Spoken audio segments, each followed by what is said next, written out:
and he's one of them. He's a hell of a player.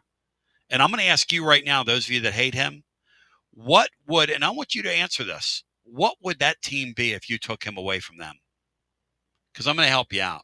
They'd be about a 500 football team.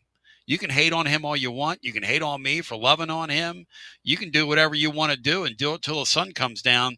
But you're not going to deny that Diego Pavia is the reason. He is the reason Vanderbilt's in the spot they're in. My man William Patterson's coming up next. William, I'm hugging your neck on Friday. We love you. Peace. We continue to do what we're doing. You're listening to FM 105.7 and AM 1340, WKGN Knoxville, and W289CU Knoxville, Fan Run Radio.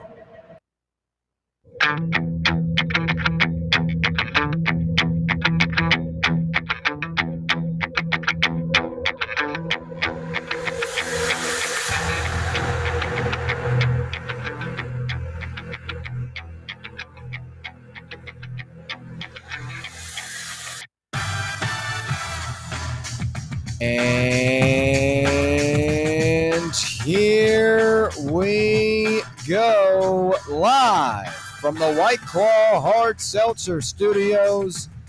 It's the Playbook presented by VIP Play, live from Knoxville, Tennessee. We appreciate you listening along with us, however you may be doing it.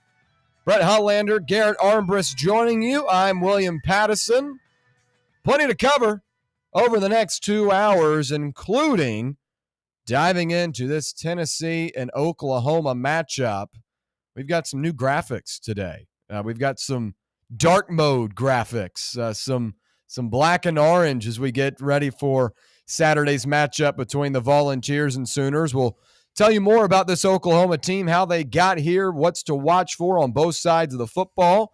And then we'll also talk about John Mateer specifically, because he's a guy that came out of the gates hotter than anyone in the country to begin the season, but over the last 3 games has not been the same player that we knew in September and early October. So this has been a guy that I've loved watching, but he's taken a little bit of a step back. We'll tell you if that means anything significant for this Tennessee defense, as well as some injury updates for this Tennessee defense as well. So that is going to be important up against Mateer. Best bets look ahead as we get ready for week 10 of the college football season.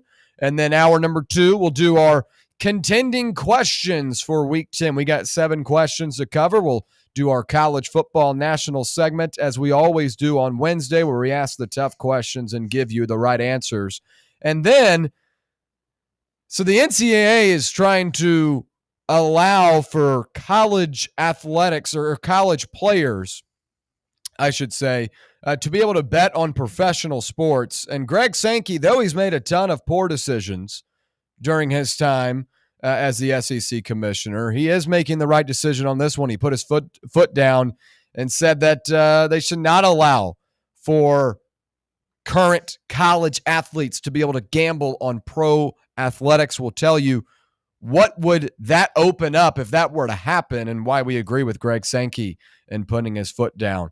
And then we'll wrap it up with our final thoughts. Plenty to cover on this Wednesday edition of the Playbook presented by VIP Play. This thing, I've said it multiple times, it just flies by this college football season. We're already to Wednesday. We've got a big matchup on Saturday. We're going to have a great time at Calhoun's on Friday.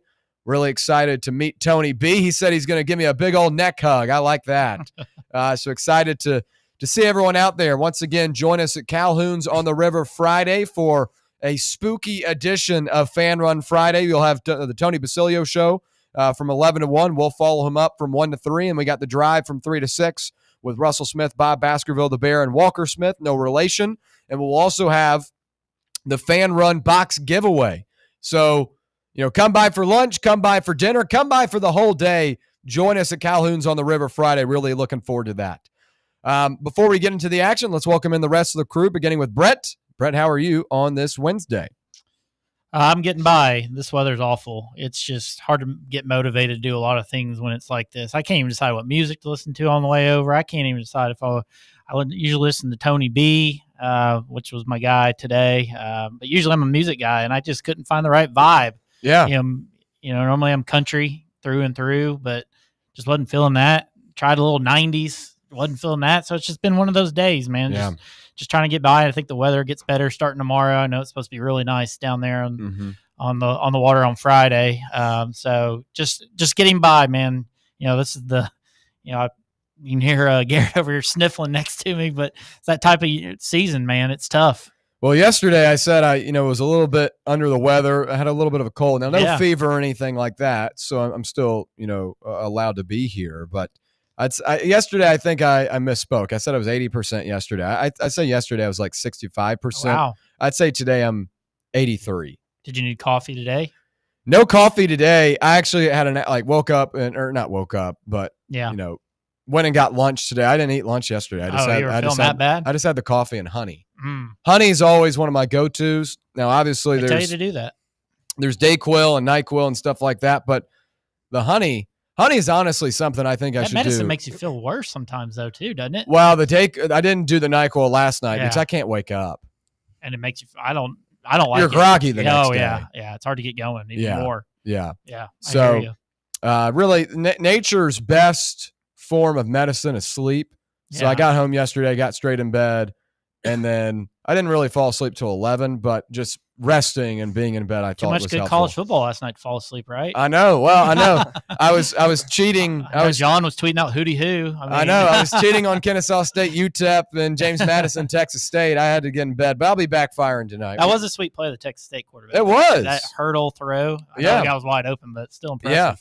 I haven't watched a ton of Texas State this year. I watched them 4 or 5 times last year. Yeah. When they had McLeod at quarterback, but JMU, they're a good football team. They're kind of in the hunt. We'll talk about those group of 5 teams in a little bit with our contending questions, but JMU kind of in the hunt for that group of 5 spot. Okay. Garrett, how are you? I'm good. Yeah, the weather, not great. A little bit of a cold. I'm in the same boat you were. No fever. I feel fine, but just sniffly nose and sneezing and stuff. So yeah. I guess that's just how it goes in October. A little bit of a temperature change. It was like 80 degrees a couple of weeks ago in Tuscaloosa, and then it was like 45 when I went to Lexington this weekend. So I think that's where I got sick. Yeah. Thank you, Lexington. Yeah. Everyone leaving Lexington comes back with a cold. Feel good afterwards. Yeah. Well, I said yesterday, I was like, I'd rather get sick now than be sick during the holidays. Yeah.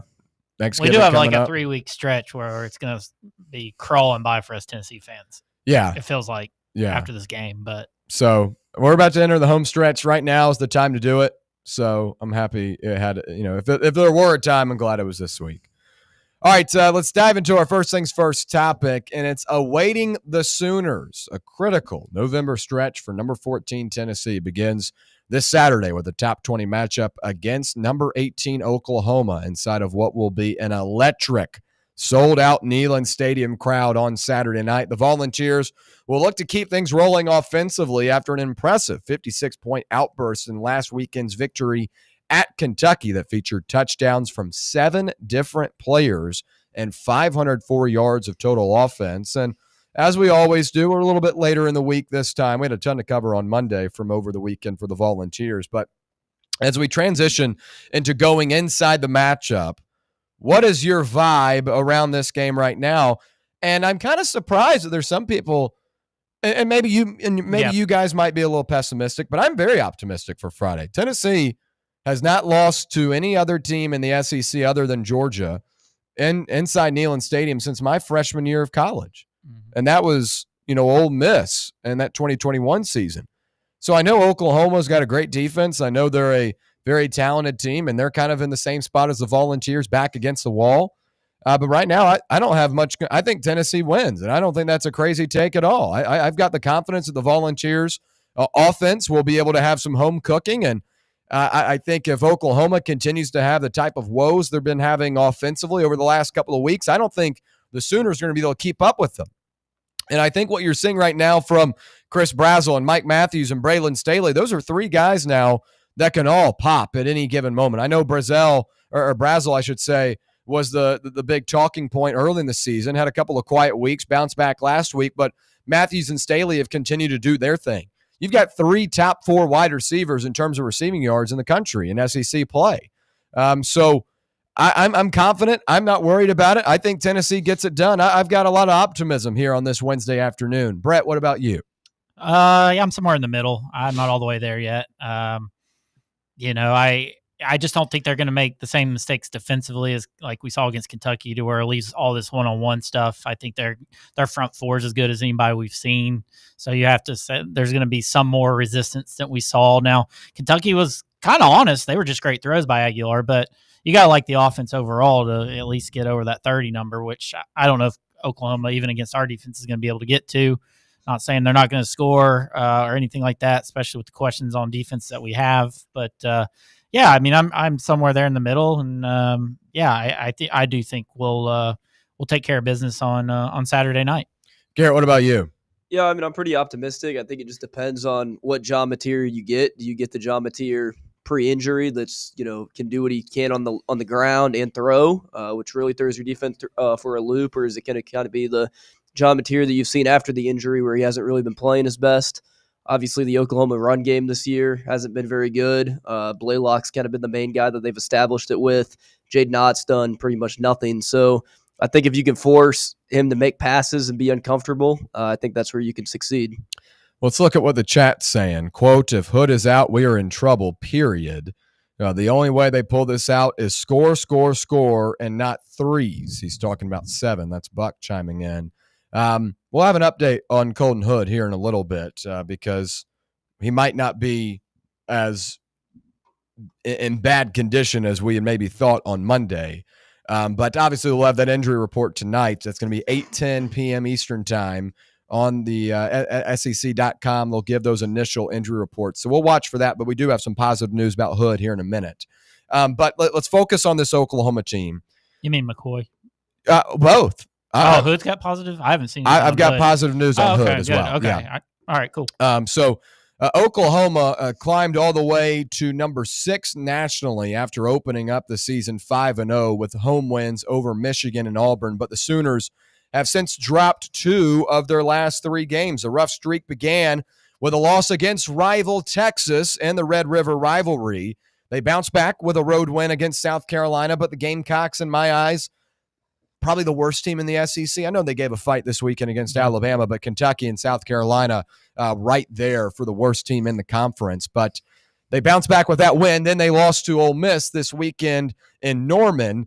And Oklahoma's offense has struggled as of late since John Mateer suffered a midseason injury. It was that thumb that was the most talked about injury of the college football season. Dr. Shin had a... It was viral, man. Yeah, he was viral for a week. Chipotle employees on campus were given in-depth analysis. It was the talk of the town leading up to that Red River rivalry matchup, but there hasn't been that much enthusiasm around Mateer over the last 3 weeks because he hasn't looked the part. And the Sooners also close out the season with a gauntlet of a schedule, matchups with Alabama, Missouri, and LSU to close the season, and those are all, fringe top 25 teams, if not firmly in the top 25.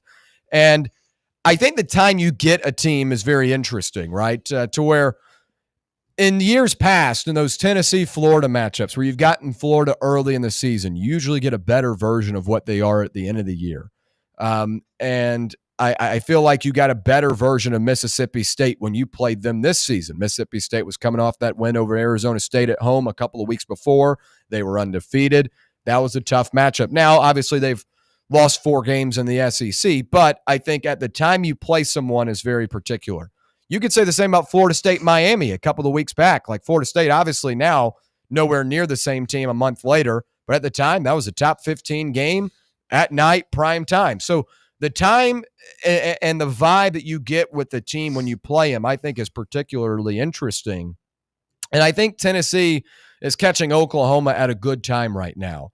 Where they had a ton of momentum early in the season. They were the talk of the town. John Mateer was the first place on many people's Heisman ballots, and they have taken a step back because Mateer has been inaccurate. He's not been able to, get out of the pocket and make a lot of these plays. Their defense was tested last week for the first time and didn't necessarily live up to the expectations there. So I do recognize that this team does have their back against the wall, but I do say I think this is a good time to get the Sooners because they're trying to figure things out. In Tennessee right now, at least on one side of the football, offensively, a very well-oiled machine. Do you think Tennessee is catching Oklahoma at a good time, or do you still believe that Oklahoma still has stuff left in the tank, and now that their backs are against the wall, this might be a worse opportunity for Tennessee? Brett, what do you make of it? Well, you talked to Venables. He thought they were the better team last Saturday, and he was in his presser, Kiffin shouted him back about that. But I mean, you gotta like, coming off a loss, they are struggling. Maybe they see how our defense is struggling. Maybe that keeps some confidence up. They were leading in the fourth quarter on last Saturday. But I mean, anytime you get a team that's struggling at a key position, side of the ball, they seem to be not doing a whole lot on offense with the pass game or the rush game for the most part. So, I like where we are. And like you said, just playing the fact this one's at home makes you feel a lot more confident and going into this one. Garrett, what about you? Yeah, I mean, I think it's a good time to catch them. Obviously, you wouldn't have wanted to play them coming off the high of beating Michigan, obviously, earlier in the season. I mean, if you look at their offense throughout the year, though, it really hasn't been, that good. I mean, it's been solid, but the defense has been what's won them games. When they played Michigan, they only gave up 13 points. When they played Auburn, they gave up 17 points. They probably would have lost that game had that, rule change not happened where, they lined up and scored the touchdown on what, the SEC officials basically said was an illegal play after the game. But I think defensively, that's obviously John Mateer doesn't play defense. So I think defensively, especially after last week giving up 34 points, which is the most points they've given up this year, I would expect that defense to have a bounce back this week. So I think it's going to be tough for the offense. Obviously, with the offense that you have here and the receiver core that you have here, if anyone could score, it's us. But I think that defense comes out hungry for the Sooners. Just a couple of weeks ago, we were talking about the University of Arkansas as the Razorbacks came into town. And Oklahoma is sort of the opposite of Arkansas. They have an elite defense with a pretty mediocre offense. And though it's worth noting, Ole Miss is the only offense that the Sooners have really faced with some sort of a pulse. And last week, the Rebels put up 34 points and won on the road in Norman, giving Lane Kiffin his first ever SEC-ranked road win. But the Sooners do rank 6th nationally in scoring defense. They're a balanced group, ranking 3rd in the SEC and 6th nationally in rush defense. And Oklahoma's pass defense ranks 10th nationally and 2nd in the SEC behind a stout pass rush that ranks 2nd nationally in sacks. Guys like R. Mason Thomas, a big reason for that. David Stone, a hole plugger on that defensive line. Eli Bowen had a ton of talk this summer coming into the season at cornerback. This is a strong group for the Sooners, and they're good in the margins too, ranking 3rd in the SEC in third down defense and have allowed just 6 touchdowns on 16 trips to the red zone this season. Many of those came at the hands of an Auburn who made a couple of marches in, and obviously Jackson Arnold was not able to convert in many of those moments. But this is also an Oklahoma team that had 10 sacks against the Tigers in that pivotal matchup early in the season. So I don't think this is an overrated Oklahoma defense. Now, have they been tested to the same amount as maybe a Tennessee that's gone up against an Alabama and a Georgia and a Mississippi State and Arkansas? I don't think so. But I will say Oklahoma has done their job in those inferior matchups where Michigan could not move the football. Auburn could not move the football. There have been a lot of instances of opposing teams having a really difficult time moving the ball up against this Oklahoma team. So I know the type of offenses they're playing might not be as strong, but I still give them a lot of credit for shutting them down. So I don't think this is an overrated Oklahoma defense just because they've only played really one solid offense in Ole Miss. I think Tennessee's going to have a tough time. Alabama got into the backfield and made life really hard on Joey Aguilar, forced a safety, had 4 sacks. That's what our Mason Thomas and company are going to want to be doing on Saturday, and they've got the guys to be able to get in that position. And one big thing about Oklahoma this year is Brent Venables went back to coaching the defensive side of the football, specifically like he did at Clemson, and you see a lot of these cheetah packages like he had with the Tigers where you've basically got a player that can line up on the line of scrimmage as a pass rusher, can be a linebacker, can go in pass coverage. They've got the type of personnel to be really sneaky defensively, and Tennessee's going to have their hands full going up against this group. I don't think they're overrated by any means. I think you have to respect what they've done over the course of 8 games this year. Brett, overrated, underrated, or accurately rated for this Oklahoma defense? Yeah, you just got to take what you've played, and in those games, their defense has been the reason they've won these games. just like kind of like our offense has won a lot of these games for our defense. So yeah, I mean, I think they're a quality defensive team. I think arguably it could be the best we've seen this season. So they've definitely got players that have seen were in this game last year. They've seen a little bit of the offense. Venables has some experience with it, and things like that. So I don't think this is a team you're just going to go up and down the field against. You may not have the deep shots. They may play those two safeties high and things like that. So, but it's all about the offensive line versus their defensive line. I think if you can control them, I think you'll have a lot of success in this game. And so far, our offensive line's been good. Especially at home. Hopefully you don't have the silly mistakes, with the false starts and different things like that. So, but I think you got to respect them defensively. And when we have played defenses with a pulse, we've made mistakes. Aguilar's made a couple of mistakes and things like that. So, yeah, I think we'll have our hands full, no doubt about it, this weekend. Garrett, what about you? I think they're properly rated. I think they're a really good defense. I mean, through all the Power 4 games they've played this year, they've only given up 18.8 points. First 5 games of the season, they only gave up 33 points. Even the Texas game where they gave up 23 points, I mean, Mateer threw, 3 turnovers, 3 interceptions. So, I mean, giving yourself good field position for Texas on those. And then, I mean, obviously Ole Miss last week, they have a very good offense. That was the first game where I think the defense for Oklahoma's really lost them the game. I think every other game you could say the OU defense has won. And as Brett said, I mean, it's going to be a challenge for our offensive line. This is a defense that has good pass rush. They're going to be able to get to Aguilar. They're going to be able to get to the quarterback. So this is an offensive line that's graded out well this year, and they're going to have to continue to do that this weekend if they want to protect Joey to get some of those explosive plays.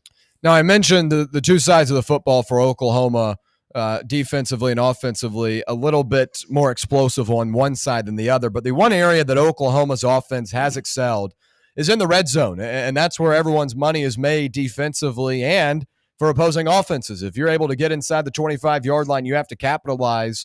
And Oklahoma's done a good job of that. 19 touchdowns and 26 trips so far this season. A big reason why is John Mateer and his ability to extend plays. I go back to that Michigan game, that Auburn game. If there wasn't an option down the field, Mateer could get it done with his legs. And though his hand is hurt, he can still use those wheels. And the question is, can Tennessee defend and contain John Mateer in the red zone? We'll talk about that Mateer matchup for this Vols defense more in the second segment. But I think that's going to be a big key in this one, holding Oklahoma to 3 instead of 7. And I know that's been a theme for Tennessee all year, limiting the amount of damage that the opposing team does. And it's a big talking point this week. Rodney Garner yesterday talking about how Tennessee needs to improve in tackling and the intermediate stuff. Dominic Bailey, the same on Monday. Everyone in that locker room knows what Tennessee has to do. Everyone understands where they are messing up, but are they going to be able to turn that around up against a really, really good dual threat quarterback in John Mateer? I think that's a big question. And my answer to it would be, you've got to watch the way that you attack the pass rush, or you got to watch the way that you get into the backfield, because I used LSU as an example yesterday against Diego Pavia, who I think is one of the best dual threat quarterbacks in the SEC as well. LSU, with guys like Harold Perkins and Weeks and all the really talented players they have, their problem was they were overcommitting into the backfield. They were charging in too quick, and Pavia was able to pivot his way out, and then there was no one on the outside, so he was able to pick up a lot of chunk yards that way. You've got to watch the way that you attack the pass rush. You've got to watch the way you get into the backfield. You cannot overcommit. I think containing this week is going to be really, really key for Tennessee. Containing Mateer, not trying to get every sack and rack up a ton of numbers, just containing him to where he's not able to get out of the pocket and make a bunch of big plays. How do you think Tennessee can contain Mateer, and do you even think it's possible, Brett?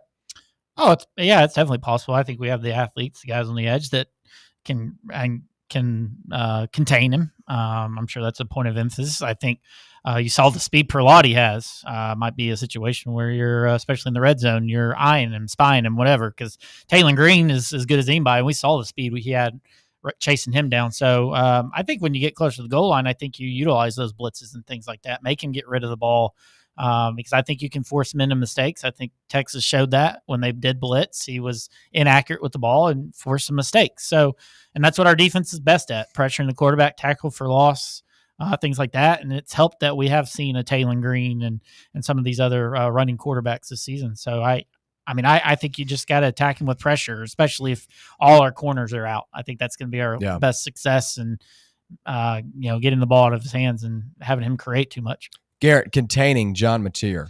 I hope. I think you can't sell out on him. On 13 carries last week, he only had 17 rushing yards or something. He's obviously a very good dual threat quarterback, but I felt like there were a lot of times in that Arkansas game when you sold out on Taylor Green, and it ended up having a lot of explosive plays off of that. So I think you just got to trust your defense, trust your schemes, trust what you're going to do defensively if you're going to blitz or whatnot, and just be confident in it. I think we've shown that we've been able to get to the pass. We've been able to rush the passer. So I don't know. You just got to continue to do that. He's obviously an explosive player, but like I said, I wouldn't sell out on him only, because it opens the door for too much when you do that.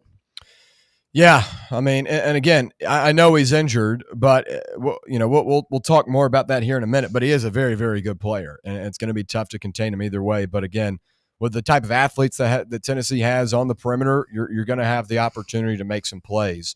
Oklahoma's offense, so let's focus on that just outside of Mateer. They've been pretty pedestrian this season. They rank 10th in the SEC with 28.4 points per game. They rank 8th in the conference in passing offense and just 12th in rushing offense. Much like last year, Oklahoma's offensive line has really struggled, and that's been a big reason why they haven't been able to have that much of an effect in the run game. But the Sooners' third down offense ranks 9th in the SEC, converting on 49% of third down attempts so far this season, and Tennessee's third down defense has struggled. So that will be a good matchup in this one. And knowing this Tennessee defense, do you expect the pedestrian numbers to be elevated up against the Vols defense and the Vols product that we've seen over the last couple of weeks? I think that it's natural to think that Oklahoma is going to be able to put up some points in this one with the type of athletes they have. Outside of Mateer, you've got guys like Deion Burks and Santanga. Like they've got some really good receivers. And their running back room has been a little bit of a question mark. I was really high on Jaden Knott coming into the season, the transfer from California at running back, but he's been a no-show, and they've gone to other guys.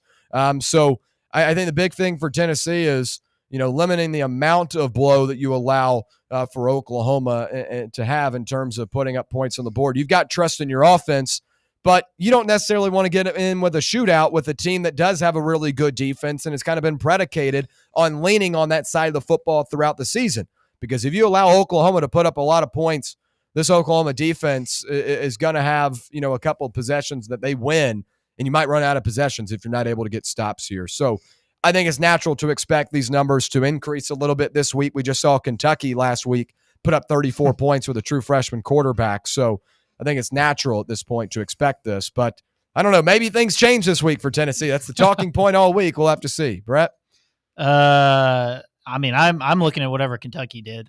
Kentucky did a great job just getting the ball out of Cutter Bully's hands, especially the way we don't tackle. They were getting guys in space. We were playing so far off, and then when we did press up, they hit us over the top. So I expect Mateer to probably have one of his better passing games in this season, and things like that. They have this Xavier Robinson popped up in the Ole Miss game. Gave him a little bit in the run game. I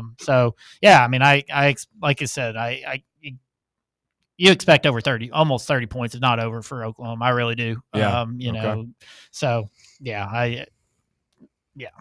That's where it is right now for me, unless I see otherwise. But I don't see anything changing with our defense, and I think they're going to find ways to attack us.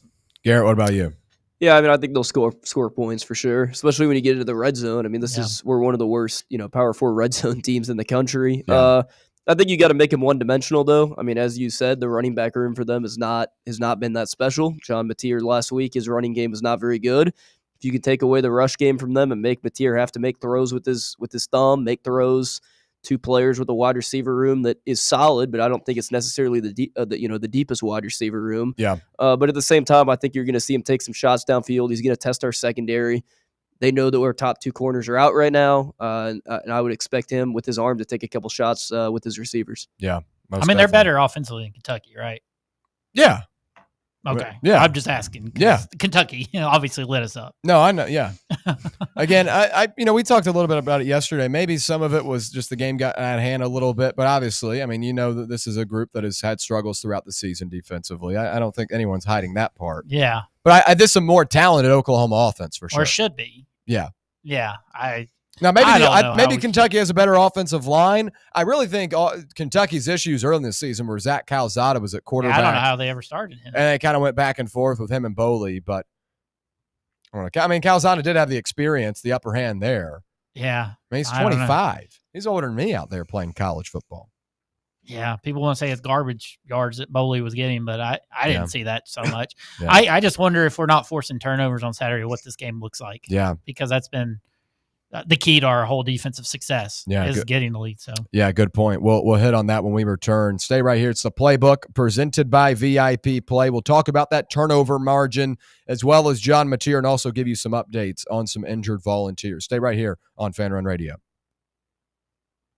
For the fans, by the fans, this is Fan Run Radio, Knoxville. Attention service members and veterans. Introducing the Griffin Law Firm, your trusted ally in military legal matters. From court martials to benefit claims, at Griffin Law, your mission is their mission. Here's VFL Marshall Griffin. As a veteran and retired military attorney, I've successfully defended lifelong benefits and helped preserve professional futures. So I know that when you hire a military justice lawyer, you maximize your chance to get relief. With my unique experience, I can advocate for you because there's no military matter that's too big or too small. Let us help you make these critical decisions that could affect the rest of your life. Remain silent. Request counsel. Call Griffin Law. For a free consultation, call 888-707-4282. That's 888-707-4282. Or just visit griffinlawdefense.com.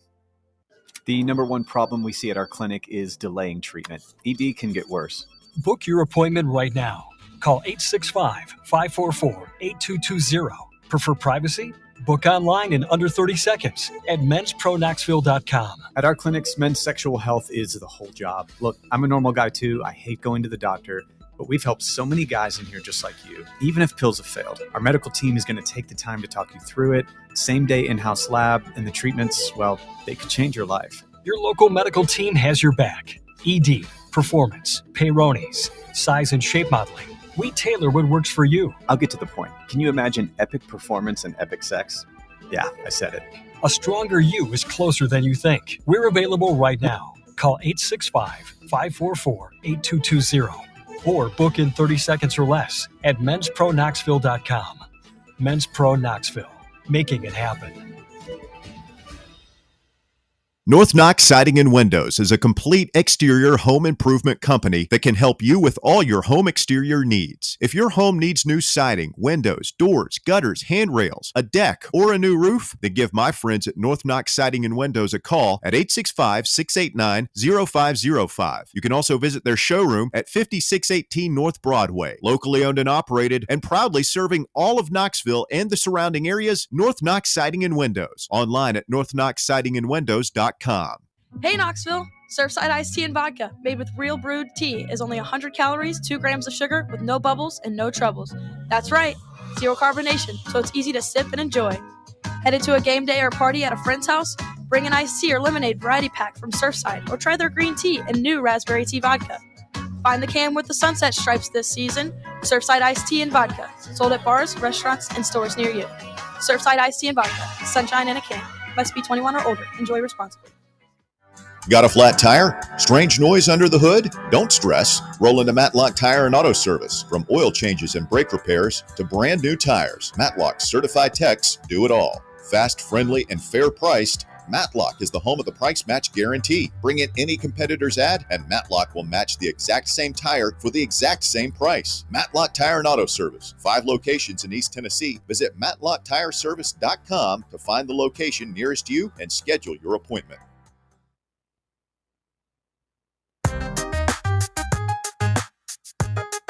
Joe cracked the dawn, All right, back here on the Playbook presented by VIP Play. We appreciate you listening along with us on this Wednesday from K-Town, whether it be on the free Fan Run Radio app, 105.7 FM or 1340 AM here in K-Town on the local dial, or on the X/YouTube live stream. Happy to listen or watching. We do appreciate your time. We'll continue our Inside the Matchup of Tennessee and Oklahoma, focusing on John Mateer, the turnover margin, as well as some updates for Tennessee players in terms of injury status. We'll pick back up where we left off, however. The one glaring weakness for this Oklahoma defense is its inability to force turnovers. They forced only 4 this season and are -6 in the turnover battle on the year. As we know, Tennessee defensively has thrived on creating turnovers, resulting in the points. We saw that on Saturday night against Kentucky, in which Tennessee had 14 points directly come off of turnovers forced by this defense. I feel like the turnover margin, once again, is going to be Tennessee's key to success. It was the key to success when you went up against Alabama, and really, ever since we figured out what this defense is, it's been one of the main ways for Tennessee to find wins marginally in these games from their defense. So I think this is going to be the big key for Tennessee outside of what you do in the backfield containing John Mateer. It's going to be causing turnovers. If you're able to win the turnover margin here, get an extra possession at home, I expect Tennessee to be able to capitalize off that. And I think that's a tough aspect for Oklahoma's defense to struggle in. Because as we know, Tennessee's offense has been pretty clean with the football outside of a couple of tipped interceptions, here and there. But it's not like Joey has an interception issue. It's not like this offense has a turnover problem. The inability to create those turnovers for Oklahoma, I think a big strength here for Tennessee, knowing what this defense has been throughout the season. If they're able to create those turnovers on downs or those turnovers organically through interceptions or fumbles, then I think Tennessee will have an upper hand here. And that's going to be a big key to success for the Volunteers. Garrett, the turnover margin, probably the most important thing on Saturday. Would you agree? Absolutely. I mean, you look at some of the best offenses you've played this year. Georgia, you forced 2 turnovers. Arkansas, you forced 3. Mississippi State, you forced 3. I mean, that's eight just in 3 games right there. And then, you forced 1 against Alabama. You tied the turnover margin there 1 apiece. So I think turnovers are definitely a key. Obviously, the defense with all the tackling issues and issues with that, turnovers have really kept you in games that you've maybe had, tough times on the defensive side of the ball. And then with the Oklahoma not being able to force turnovers, I think that helps your offense. Obviously, Aguilar's not really, he hadn't had, as you said, any type of interception problem this year. Haven't really seen him force too many passes, a couple here and there. But, I mean, I think Aguilar's made a lot of mature decisions. You wouldn't expect him to have any turnovers this weekend, and you expect the defense to hopefully get, at least 2. Brett, what about you?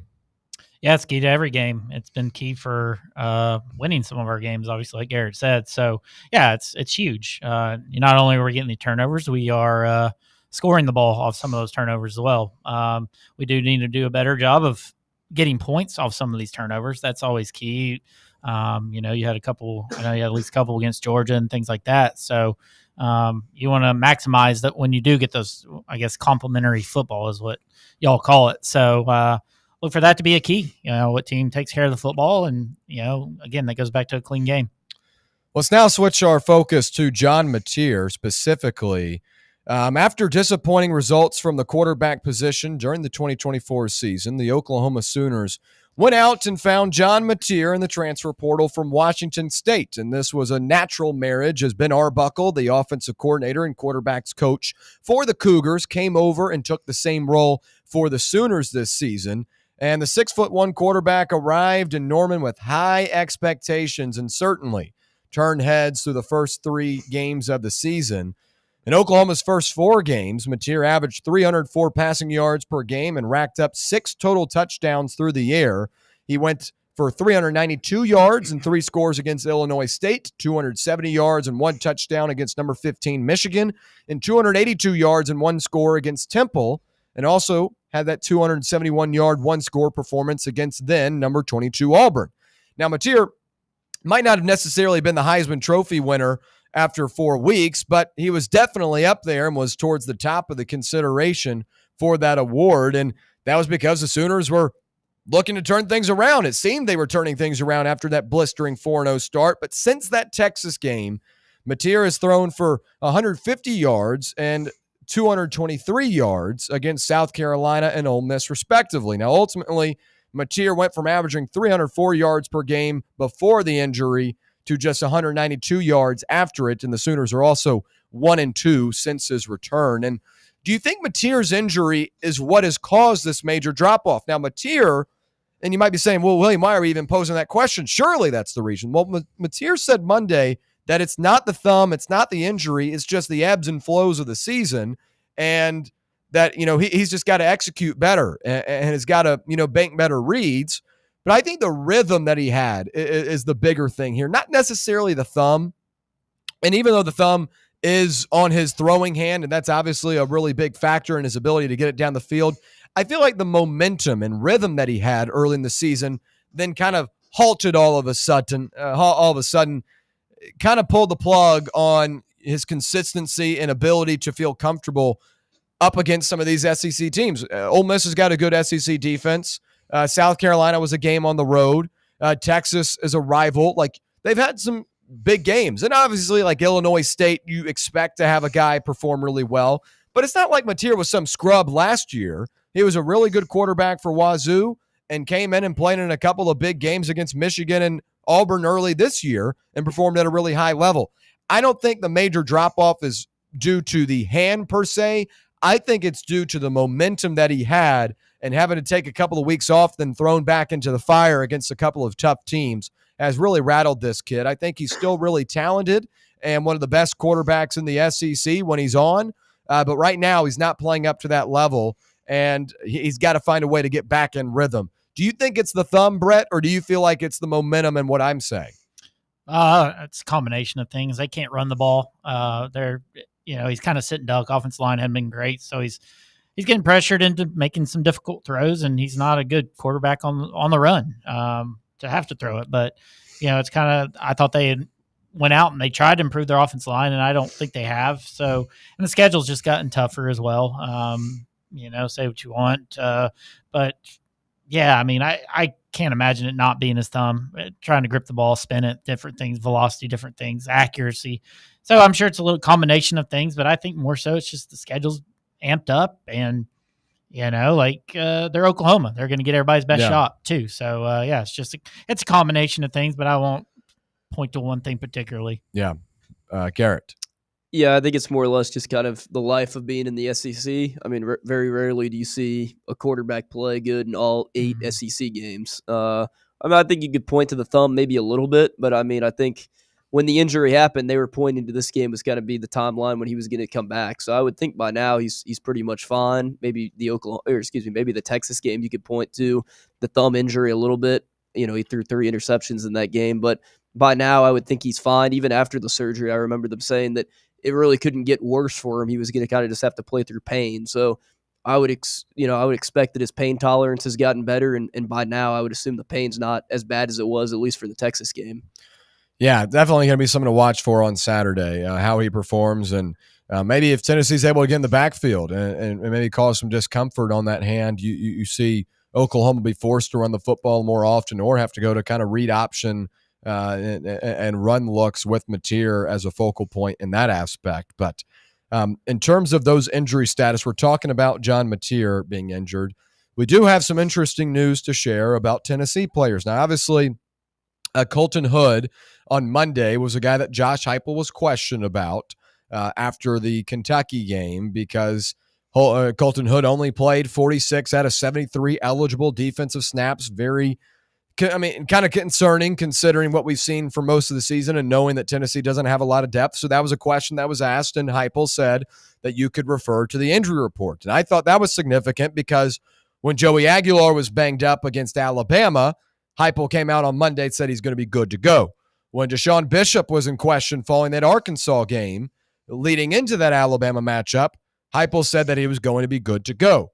And the times that the player has not been good to go, he said to look at the injury report. So that made me have a little cause for concern. I understand that he's dealing with a calf injury. And if you re-aggravate that could be a torn Achilles, and that could be a big-time injury for a guy that's first round on many mocks right now. So that's a lot of risk to take. But what I'm being told is that he is currently kind of day-to-day and could possibly suit up for the Volunteers on Saturday. And we'll have to see that injury report again tonight, 8:10 p.m. Eastern time on the SEC.com.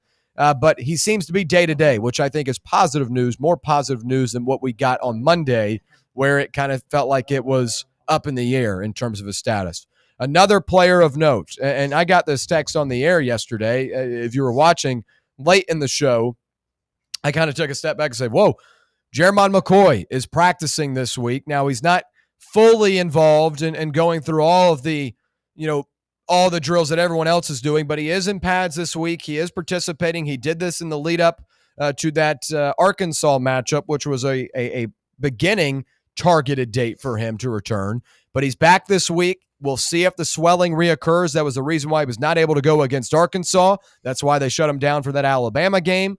We'll see if this week he's able to get through practice without having swelling issues. But I was told yesterday around 3 o'clock that he was suiting up and performing in practice, not doing all of the drills, but was practicing. And we might not see him on Saturday against Oklahoma.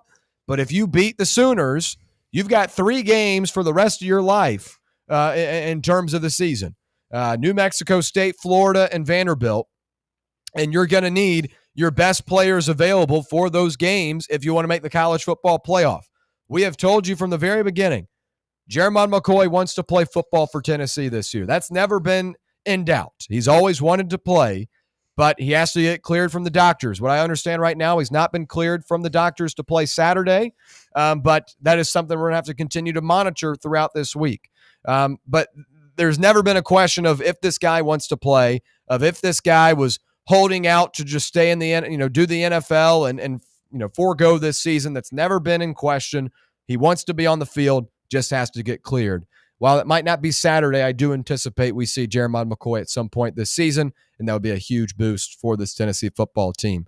Other than Hood and McCoy, currently I understand that Arion Carter not going to be able to go Saturday. It'll be the second straight week. From my understanding, it's a turf toe, but that is yet to be officially confirmed. That's just what has been relayed back to me. But no Arion Carter, I think, is big. But Edwin Spillman, talk about the performance he had Saturday against Kentucky. I think you have some good positivity for what he's able to do. So that's the injury report for the Volunteers. We got a couple of minutes before the break. Let's hit the phones where we got Roberto on the line. What's up, Roberto? Hey, guys. Arion Carter being out is a big deal. But as long as Parlati is shading, or if you will, following Mateer around the field, Yeah. I don't know how much Arion Carter will be playing anyways. Sure. He's not exactly quick. I think he would probably stay out on third down coverage, whereas but they took him out last week. They took out T-Lander last week. Well, I think T-Lander's the worst of the two. I think T-Lander's really bad on third down. In particular, oh, no, I know, but coverage. I'm just saying this is how bad he is. They took him out last week when Arion Carter wasn't even around on third down. They know what's going. Yeah. I've heard really good things that Hood has made way bigger strides than they expected this week. Correct. Yeah. And obviously we may talk to some of the same people, but that surprised me. Yeah. That surprised me because he looked hurt the other day, not just injured, but hurt. Yeah, you know what I mean? He only played 46 out of 73 snaps, Roberto, and it's not like you have an influx of defensive backs to be able to fill in. You need those guys out there. Yeah. Yeah. I think the big it's thing. It's not like Boo Carter's going to try hard. Yeah. Well, I think the big thing right now is just precautionary with Hood because he does have a lot in front of him, and that calf injury, as we've seen, I know it's a different sport, but as we've seen plenty of times in the NBA, some of these guys go out with these strained calves, and boom, there goes an Achilles. So I think they're just trying to be cautious here, but obviously a big game Saturday. And that's totally acceptable, by the way. You can't mess with a kid's career because he's going to play professional football. Yeah. I don't think anybody even disputes that anymore. Yeah. Except for Deion Sanders. Those couple things stood out. I've heard that Jeremiah McCoy has made massive strides this week, whereas you were explaining the Arkansas thing, Yeah. He had some major swelling. He had about equivalent swelling to Alabama, so they were expecting that today/yesterday this week, and it hasn't happened. Yeah. Positive news. That is a super positive development. Yeah. Yeah. And, the closer and closer you get to this thing, the more and more I think I don't love the matchup. At first I kind of liked it, but starting to look at Oklahoma, if we can force them into throwing long balls, we're probably in pretty good shape. But where they're going to eat us up is over the middle. And it seems as though, I could be wrong, but defensively, our scheme has been force people to beat you over the middle and just pick you apart and eat you to death on third down, right? Yeah. And I think that's been a schematic thing. I'm not going to sit here and say the guys that play on first and second down are not the same guys that play on third down. Like, you can't say that. So third down is a schematic thing, and that's 100% on Tim Banks. Sure. Third and Tim is what I call him. There you go. But if we can get the schematics down and I mean, if Oklahoma beats us over the top once or twice, so be it. Like, we're not getting beat over the top. Look at it. The statistics don't bear it. Kentucky completed, I believe, one pass in the air over 20 yards the other day. Am I correct on that? Yeah, a lot. Well, I mean, a lot of it was. Play, I think there were a couple of plays. I think there were two specifically, but like a lot of their chunk plays, like even that Kendrick Law one down the sideline was like he got it within 10 yards. Screen. Yeah, like got it within. I think he was 3 yards from the line of scrimmage when he caught that ball. So I mean, that was just bad tackling, and I think it's very interesting to hear Dominic Bailey say, "Yeah, we suck at tackling." Basically, is what he said. I'd love for them to fix it. I thought that would be, if you admit that you stink at it, is that a focus? Maybe you focus on something you stink at and everybody knows you stink at it, including people watching who don't know as much about football as you do. Guys, I know you're up against it, so I appreciate the time. I'm going to leave you with one thing. I heard a caller earlier on this station ranting and raving about, like, the fact that Josh Heupel's name is not being mentioned for other jobs. So then I got on this kick where because it's obvious, if you're not stupid, you just follow the money, right? Sure. Do you know what rank you have to get down to a coach that makes less than $1 million in college football? This is going to blow your freaking mind. I mean, there's 135 teams, and like 8 of them don't report because they're private schools. So out of 100 and call it 122, what is as far down as you have to get before you find somebody who does not make $1 million as a head football coach? I'd probably say 110. No, it's 96. 96. Okay. Do you know who it is? I bet you can't. I bet you don't even know this guy's name. If I tell you his name, tell me where he coaches. Mike DeSormo. Mike DeSormo. Is that Tulane or not Tulsa? No, you're in the state. No, you were in the state. He coaches the Louisiana Raging Cajuns. Okay. Right. Okay. But I start looking at things like that, and I'm like, he makes $10 million or $9 million. Josh Heupel's a top 10 coach and in salary, and number 8 just got fired, and number 9's fits into over at North Carolina. Yeah. Right. Mm-hmm. He's going to take a structured settlement buyout. He's not going to get fired. He's going to say, I'm retiring. Yeah. Right. Mm-hmm. So he keeps his name intact. I just, when people get so hot about why Josh Heupel's not being named, hey guys, he did a top 10 job. And they're like, well, Lane Kiffin and Drinkwitz, they're at bottom third of the SEC jobs. Would you agree with that? Is Missouri and Ole Miss a bottom third of the SEC type job? I don't think Ole Miss is there anymore. I'd say Missouri is still kind of hovering around that area, but I'd say Ole Miss is in the middle tier. Yeah, which actually tells you how good Eli Drinkwitz has been, as much as that pains me to say. For sure. And Ole Miss, I don't know. Maybe they're a middle third, I guess, but they're at the bottom of the middle third, in my opinion. Sure. They don't have a lot of money. They don't have. I mean, if somebody comes at Lane Kiffin with $15 million and makes him the highest paid coach in college football, which they're going to do, they can't match. Guys, have a good day. Thanks for the time. I'll give you another ring later this week. I hope you have a great day. Of course. Roberto, we appreciate you calling in as always. When we come back, we will wrap up hour number 1. We'll move our best bets recap, best bets look ahead to the first segment of hour number 1. We still got a couple of calls. So when we come back, we'll wrap up hour 1. Stay right here. It's the Playbook presented by VIP Play on Fan Run Radio. Catch up with all things Fan Run by subscribing to our podcast feed. Like, rate, and download the show from the Fan Run app or wherever you get your podcasts.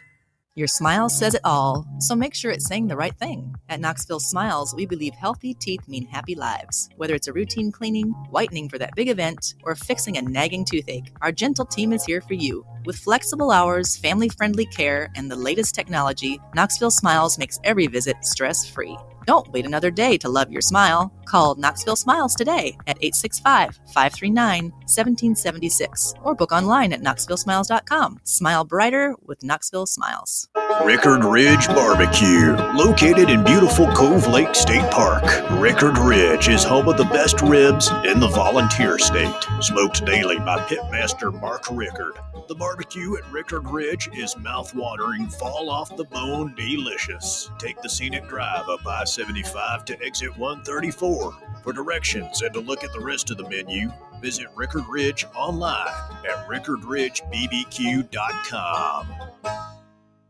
Hi, this is Bo Kregner from the Kregner Group at Realty Executives, and I know there's a lot of choices here in East Tennessee when it comes to choosing a realtor. Here's why the Kregner Group is different. At the Kregner Group, our motto is walking by faith, serving others. It's how I live my life. It's how I run my business. Here at the Kregner Group, we're committed to doing real estate the right way. Faith, honesty, integrity. The Kregner Group. Call me anytime at 865-742-1035 or visit my website at boknowshouses.com.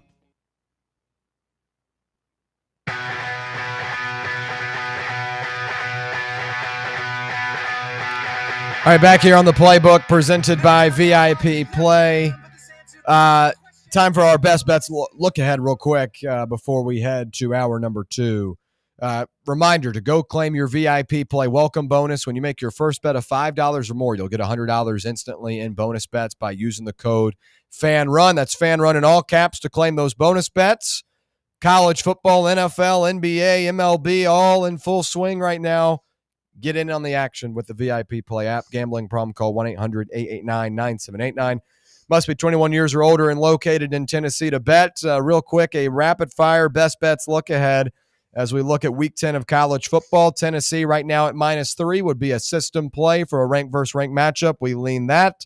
Vanderbilt and Texas, we eye the Arch Manning injury update. So really no current side there yet, but if Texas does play Manning, they'll probably get above 3. That will be a ranked versus ranked matchup play as well.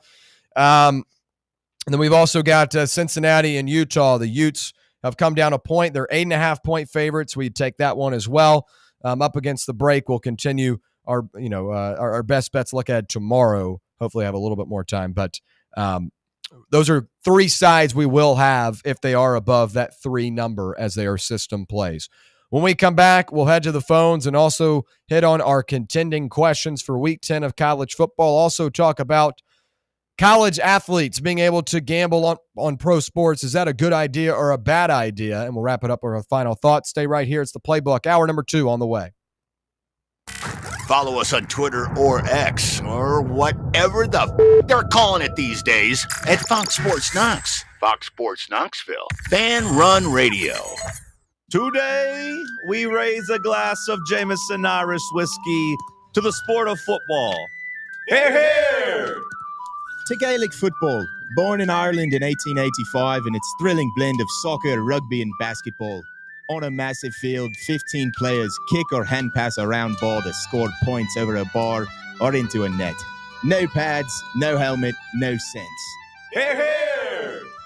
To college football, which kicked off in 1869 when Rutgers beat Princeton 6-4 in the Battle of New Jersey.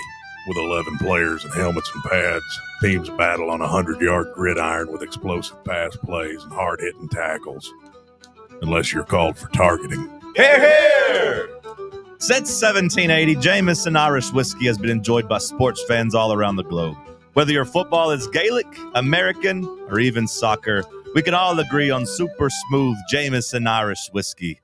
Hear, hear! Are you tired of waiting on interest rates to drop before you start saving money? I'm Chris Burleson with University Lending Group, and I've got a better way. With a traditional closed-end mortgage, most of your payment goes straight to interest, not your balance. But with my Smart Loan, every deposit you make cuts your principal immediately and reduces interest in real time. On average, my clients pay off their mortgage in just 7 years. Call me today at 888-388-7634 or visit smartloantn.com and let's turn your income into financial freedom. NMLS number 332941. Blackford Veterinary Surgery Referral specializes in surgeries not regularly performed by your pet's general veterinarian. They're currently accepting referrals from vets all across the country. With their newly renovated state-of-the-art surgery center and highly trained staff, clients can rely on professional and thorough care. If your vet says that your pet needs surgery or rehab, ask for a referral to Blackford Vet and let them get your best friend back on its feet. Located conveniently in West Knoxville. For more information, visit blackfordvetsurgery.com. Tired of waiting for the weekend or good weather to play around? From casual to committed, Back 9 Golf has got you covered. Open to the public and offering flexible membership opportunities, they offer 24/7 access to 5 different simulators, providing cutting-edge technology, instant swing feedback, fun mini games, and a wide variety of courses to choose from. Perfect for that solo round you want after work, or swing by with food and drinks for an afternoon with friends and family. No stressful tee times, no rain delays. It's Back 9 Golf your way. Book your tee time now at theback9golf.com. Running a business, coaching a team, planning your next big event, you need more than just gear. You need SM Athletics and Logo Solutions. Custom uniforms, branded apparel, promotional products, done right, done fast, and built to show off your brand with pride. From local businesses to high schools to major universities, SM Athletics is trusted by winners. Get real service, get real quality, get noticed. SM Athletics and Logo Solutions, where your brand comes to life. Visit smathletics.com and let's build something great together. You're listening to FM 105.7 and AM 1340, WKGN Knoxville and W289CU Knoxville, Fan Run Radio.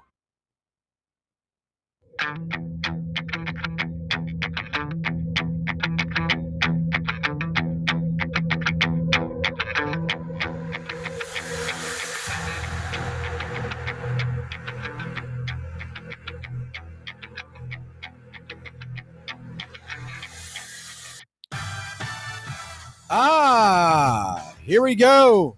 Hour number 2 on a Wednesday, live from the White Claw Hard Seltzer Studios. It's the Playbook presented by VIP Play. However you're listening or watching, we do appreciate your time. Brett Hotlander, Garrett Armbrust joining you. I'm William Pattison. Great stuff in hour number 1. We'll continue it here in hour number 2. As we'll have our contending questions for Week 10 of the college football season, getting ready for all of the action this weekend, linking the storylines from Week 9 to Week 10. We'll also talk about the NCAA possibly allowing for college athletes to gamble on professional sports. And after what went down last week in the NBA, surely this was not the smartest idea from the NCAA to allow to happen. So we'll talk about that, wrap up things with our final thoughts as we're all, I don't know, I wouldn't say under the weather, but it's kind of a fight sometimes for me to get out some of these words. It's just the dreary weather here. You know, we look out the window over there. It's always gray and dim. Yeah, it's nasty. Hopefully, it's cold. Hopefully the Tennessee offense will provide some light and fireworks on Saturday. But maybe this is part of it. You got to get through the grind of the week to be able to celebrate Friday and Saturday. There you go. We're supposed to have some better weather Friday at Calhoun's. I think so. I think you're right. Yeah, sounds like it. Maybe a little chilly, but at least it won't be. I think the sun will be shining. Which is all. Yeah, that's all I'm good with. Yeah, absolutely. Yeah. Well, good deal. Let's head back to the phones real quick. We've got Rusty on the line. What's up, Rusty? Same old. Just living, man. LIVIN. How about you guys? Doing well. Trying to get through this week. It's a long one because this is a daggone big game. So yeah, it every day gets longer. It seems like it does. Wanted to talk about defensive breakdowns. Okay. Because I think we all know defensive breakdowns are our problem. Sure. But it's not the kind of defensive breakdowns you think I'm going to talk about. Okay. Breakdowns, when we all think about defense, we think about blowing assignments, getting beat. That's not the issue I want to talk about. I'm talking about tacklers breaking down when they go in to make a tackle. Well Does everybody played. know what it means? Yeah. Does everybody know what it means to break down as a tackler? Yeah. You got to slow up, lower your knees, widen your base, and make a wall in front of the guy and let the rest of your team rally to the ball and tackle as a team.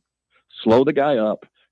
Don't let him go by you. Even if you don't get a kill shot, break down when you go to make tackles. And our guys, that looking at the film, seems like our biggest issue when it comes to tackling. All our guys in the back seven try to knock guys off their feet as hard as they can instead of breaking down. Yeah. And if we can clean that up, we can be a much better football team. I'm sure everybody's seen the stat today about we're averaging 12 missed tackles a ball game. And all those tackles are leading to, I believe, an extra 250 yards allowed on defense per ball game after missed tackles. Which is crazy. Now, everybody has missed tackles. Yeah. It's impossible not to have some missed tackles. But if you can get that from 12 to 5, you hold teams to like 100 yards less a ball game, probably at least. That's one. And then can we tighten up? Because J-Mo the great Jordan Moore keeps throwing it at me all the time, sending me messages all day long about our red zone deficiencies on defense.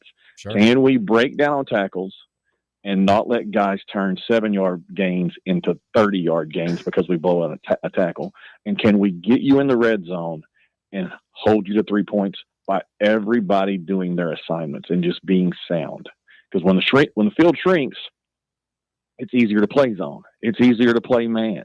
It's easier to bring pressure. All those things. That's what this defense can improve on, and we can go from being horrid to average. What was more frustrating in that Kentucky game, watching Kendrick Law go 70 yards or them go 18 plays, or Bama, like these long extended drives, like 18, 19 plays? What's more frustrating as you watch, like, not getting off the field on 3rd and long? And a lot of that has to do with that tackling you speak of, like Banks might be calling the right defense, but like we're not coming up to make a play. Brett, it's 2 plays for me in that ball game that bother me. The long drive bothers me, but it's 1 play on that long drive that bothers me. Okay. And then I'll address that second.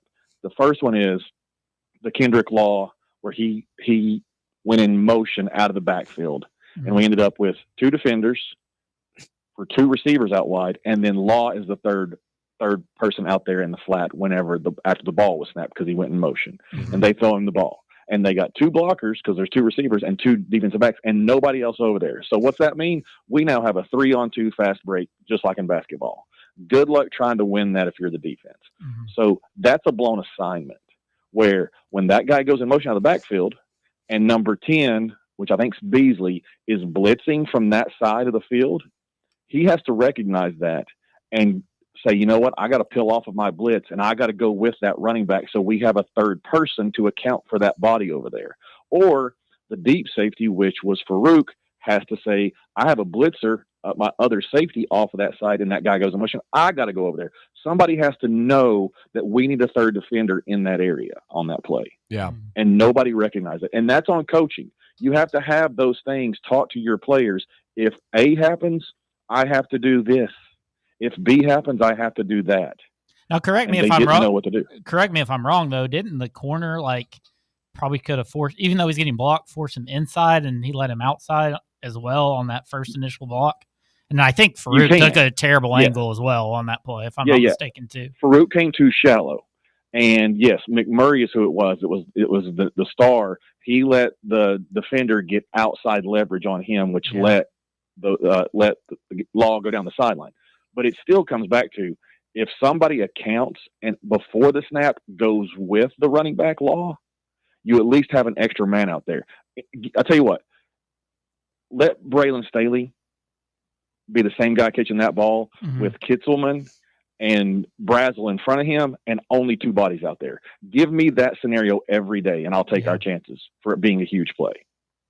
It's and you just can't allow that. You can't get outnumbered at the point of attack. It's the same reason we run wide splits. It's so we can outnumber you in the box and run the football. They outnumbered us on the perimeter because we were dumb. And I don't mean our players were dumb. Our coaches were dumb for not teaching it properly. Well, you mentioned the other play on the long drive. Oh, I'm sorry. I didn't mean you can go ahead. The other play is 3rd and 6 from their own 9-yard line on the long touchdown drive at the end of the first half. Spillman spying the quarterback. 3rd and 6. Meaning we were playing a man, we were playing cover one with a spy underneath. Linebackers are supposed to account for the quarterback. The 4-down lineman can go rush the quarterback at full speed, not having to worry about the quarterback contain. They're going to get him, and the spy is supposed to tackle the quarterback if he breaks contain. And Spillman dropped 9 yards deep when they only needed 6 yards. The spy should be no more than 5 yards away from the line of scrimmage right there, and he drops too deep, and it allows that first down. And if you go look at the stats of football, when a team picks up a 3rd and long early on drives, it turns into a touchdown at like over 70% of the time. Sure. Because the defense legs start going when they convert 3rd and longs, and you're on the field longer. Those type of things bother me more than the end of that drive. It's that one play. If Spillman's up in front of the sticks, quarterback can't get there. Simple. Anyway, and that's coaching too. That's a coach teaching his spy. I need to know where the chains are and make sure I'm not giving them up. Well, you mentioned the importance of the red zone. Oklahoma's offense has excelled in that aspect this season. 19 touchdowns and 26 trips so far this year. That's going to be a big point of emphasis for the Volunteers because, teams are going to be able to get down in that point. But as you said, it's a lot easier to play zone when you've got about 25 yards to play with. So I think holding Oklahoma to 3 and be able to contain on that pass rush is going to be pretty key. And my thing with Mateer is, Rusty, is like he's a very good quarterback. I know he's a little bit banged up, hasn't played that well over the last couple of weeks, but this is a guy that has wheels and can extend plays out of the pocket.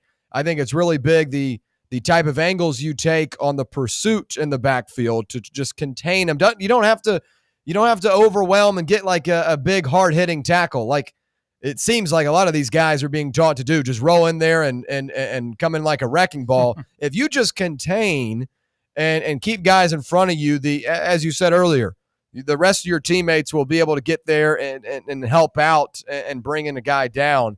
But I don't know what it is with the DBs. Everyone likes to tackle with the shoulder instead of, as you're talking about, getting in that formation and making a play. Because you have to treat it, and the coach has got to teach it. It's like you're guarding the basketball. You just have to watch their hips and stay in front of them. You got to slide your feet when he goes right. You got to slide your feet when he goes left. You just got to stay in front of him and then let other guys. You don't have to go grab him. You don't have to go like knock him down. Just make a wall, like you're trying to keep him from getting to the basket. Same principles, and our guys aren't doing it. And Mateer, I just hope, because everybody's talking about his hand being the issue. I hope he doesn't figure it out this week. In the Ole Miss ball game, numerous times on money downs, he had a guy that he could have thrown to at the sticks, and he was throwing the ball 25, 28 yards downfield, trying to hit a bigger play on like a 3rd and 7, or I think it was a late 4th and 8 that he had. He threw it to the side of the field, to the wide side, where he had the underneath receiver open and chose not to take that to get the first down, and he threw it deep, incomplete, out of bounds. I hope he doesn't figure it out mentally, because that's what scares me. And then his legs, of course, like you said, got to be responsible in what you do, is if we're spying him or what rushers are doing when they try to go get him. Can't overrun him. That'll be a huge factor in this ball game. Yeah, so, most definitely. Thanks for all the time. Of course, you guys are doing great. I love everything you're doing. Thank you, Love Rusty. you, Brett. You're the best, buddy. Thanks, Rusty. All right, Rusty, we appreciate you calling in as always. We appreciate all that call in and chime in during the show. Love getting everyone else's opinions. A couple of people on the chat. Does any of this have to do with the fear of a targeting call in terms of? I wish. Buck, I think it's just these guys. Depends on the player, though. I don't know. I mean, it's really, you're not even really close to getting a targeting. These guys just want to come in with their shoulder. I mean, was Tarrantine a starter on last year's defense? Yeah, he was. I mean, what happened to him? Like, I don't remember making this many mistakes. He doesn't have. I mean, he was playing next to Will Brooks. Will Brooks ended up being a UDFA in the NFL, though. I'm just trying to figure out. I mean, it's just simple as just not have McCoy and Gibson out there. I mean, is that what it is? It helps. I mean, are the offenses better we're playing this year than last year? I say the best offense you played last year. I don't even know who the best offense would have been we played last year outside Ohio State. Well, that's what I'm saying. Ohio State would have been. Oh yeah, and we saw what they did. Exactly. So is that just a carryover? Yeah, exactly. All right, let's get into our contending questions for Week 10 as we bridge the storylines from Week 9 to the new week. And number one, what is the best head coach opening in college football right now? Now, obviously, there are a bunch of them. LSU became opened on Sunday. We have the University of Florida. We've got Penn State. We've got Virginia Tech. We've got Colorado State. We're all over the map. There are 10 total openings right now in college football. What is the best head coaching opening right now? And I think it's easy to say LSU, but I really think Florida's right there with them. I think Florida and LSU are two schools that recruit themselves. Everyone grew up watching LSU. Everyone grew up watching Florida. Maybe not as much so for some of these kids coming through for Florida as like those Tebow days were more when I was younger. But Florida's always been, one of the premier programs in the country. So I think it's pretty obvious that those two are the top ones right now. And if I'm Lane Kiffin, I think Florida's a better gig than going to LSU at the moment. I think LSU is a group that has struck out big time on their last two hires. Like I know Ogeron won them a national championship, but that wasn't because of his coaching skills. That was because of you don't think you taught Burrow everything you knew? No, that was because of the roster that he had. I look at Florida, and if they give these guys the correct resources, I think it's right up there with LSU in terms of how luxurious it is. I mean, Dan Mullen came in there and immediately had this team in the college football playoff conversation, had them in the New Year's Six Bowls. I think LSU is just kind of a little bit disarray right now. They owe a lot of money to Florida. Isn't? Well, I don't think Florida is in as bad of a situation as LSU is in terms of the contracts. They don't owe Billy Napier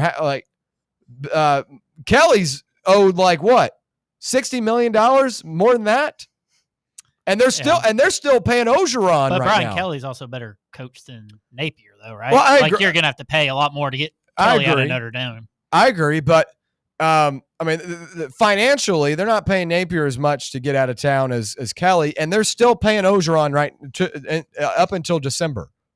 They still act like they're strapped for cash down there in Gainesville. That's what makes me wonder. But I just for the sake of the question, I'm going to say Florida's right up there with LSU in terms of like I feel like LSU I know is desirable for Lane Kiffin and Florida is as well. But I think if it came down to it, I could see him going to Florida over LSU. I really could. What's the best head coaching opening right now? Maybe we should rephrase it to, outside of LSU and Florida, what's the best available? Well, I was going to say Penn State. Either way, I think they have a lot of money there. I think you can go in and win maybe even a faster rate than at a Florida and LSU, just the conference you're in. I think you look at the 2026 schedule, whoever comes in there, you don't have Ohio State on your schedule. I don't think you have Oregon on your schedule. You can come in there and possibly win 10, 11 games. I think with the amount of money, the way the money is these days, any player is going to go where the cash is talking. That's why I could see Kiffin even staying at Ole Miss personally. I think they've given him everything he wants. Yeah. And he's winning 10 games there and things like that. You see the way he's acting after these games. But I'll say Penn State just to switch it up. But I do think Penn State's right on that level. Really? And I think you can go in 10, 11 games faster starting as soon as next year, depending on what coach that is. Would that be because of the conference that they play in? Okay, I think there's 26 schedules. Yeah. So easy. My thing with Penn State is I think if you're like a top tier recruit, you want to play in the SEC because you're going to get constant eyeballs and the recruiting pools, I think, is a big part of this as well. The recruiting pools in the South are much better than Pennsylvania. So it's harder to recruit a guy from the South that grows up, watches Alabama, Georgia, Florida, LSU, Texas, all these other schools in this pool. It's tougher to recruit them and say, let's go play in cold Pennsylvania in the Big Ten, where offense is kind of at a premium at most places. Yeah, I don't know. See what. So I'm just giving feedback back to because I think Penn State is obviously still up there, but I think it's behind an LSU and a Florida personally. I don't think it's I think Arkansas is Penn less. State's been better than Florida over the last and that's true. handful of years, or And however that's far true. back you want to go. That's true. Since or maybe not Urban Meyer, but Yeah. Mullen maybe, I guess. Yeah. I still think James Franklin to Florida would make the most sense. I really was telling do. Garrett you said that yesterday. It's like, Garrett, you laughing at that too? Well, it sounds like today there's a lot of smoke Yeah. about him going to Virginia Tech. Virginia Tech, I did see that. Yeah. so- much better spot. For I think him. that makes sense. He's a good recruiter in that part of the country. Yeah. He's not going to be asked to win like big games immediately. They just got to start getting on the train of winning ACC games. Yeah. And then down the road he can win big games. But I mean that's a program that they're kind of a sleeping giant in the ACC if you wake him back up. And I'll let you answer the question as well here. My thing with Franklin too, though, Franklin doesn't have a job right now. You could hire him right this week, and he gets a head start on the recruiting trail, and he forms good connections with his players. Like the difference between Kelly and Franklin, both of them might not have been able to have a ton of success at their new place. Brian Kelly is an ass. James Franklin is well liked and well respected by his players.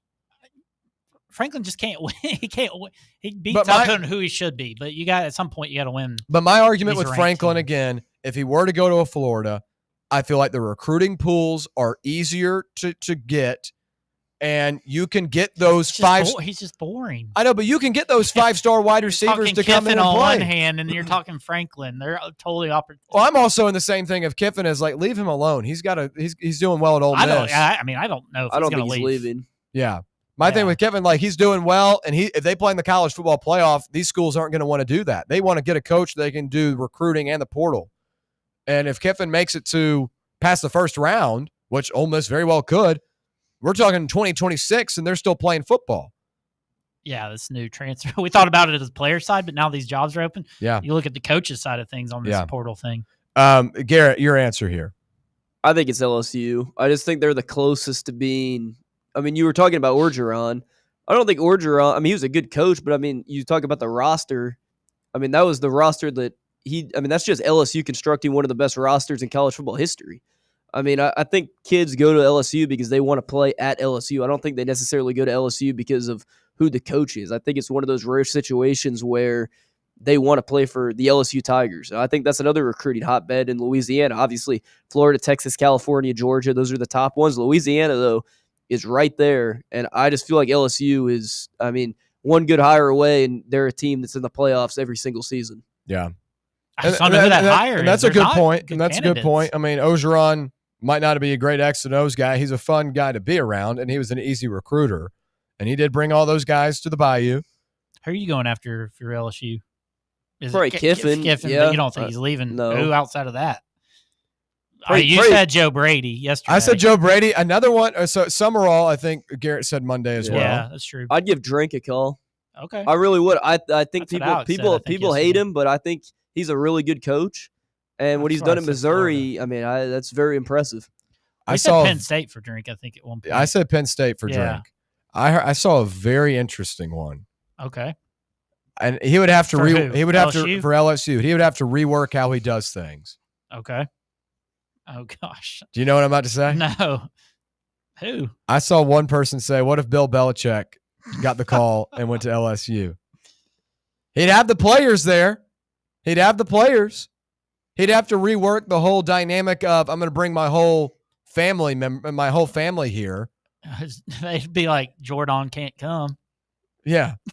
If you hire Bill Belichick, you're basically just exploding your program in your Yeah. own face. Yeah. There's just no reason to do it. I saw a couple people online, and again, Twitter's not the best place for opinions, folks. But I saw one person say, "What if Belichick came over?" I mean, you got to start with the guys that aren't coaching, right? You're Yeah. going to go talk. You're going to see if you can at least have a conversation with Saban, Urban Meyer, and start there. Yeah. Because you need a coach now. Saban's not coming back though. I mean, what if they throw 15, 16 million a year at him? I don't, but like Penn State would too, and they live close to Happy Valley. I mean, or I don't something think it's going to happen, but I mean, you're going to listen for 15, 16 million a year. Yeah. And he loved that place when he was there. Yeah, I His don't. family know. did too. I don't know. I feel like if he wanted to still coach, he would still be at Alabama. I feel like he likes his gig right now. It's low maintenance. You're like everyone still I just values wonder your. how much he likes McAfee out there. Did you not see him dressing up on Saturday? He was the king of college football. I mean, that's where they're going to start. They have to start with a guy that's kind of unemployed, right? I just don't know what you do if you're these teams. Yeah. Especially if you're going for a playoff coach. Yeah. All right, next up, question 2. Who is the most overrated team in college football right now? Give me the Cougars, BYU. I still think they're overrated. I think they've got a great defense, but Iowa State is not a great football team. The Fraud Bowl happened this week, and the books are telling you this team is overrated too. The books are telling you this team's overrated.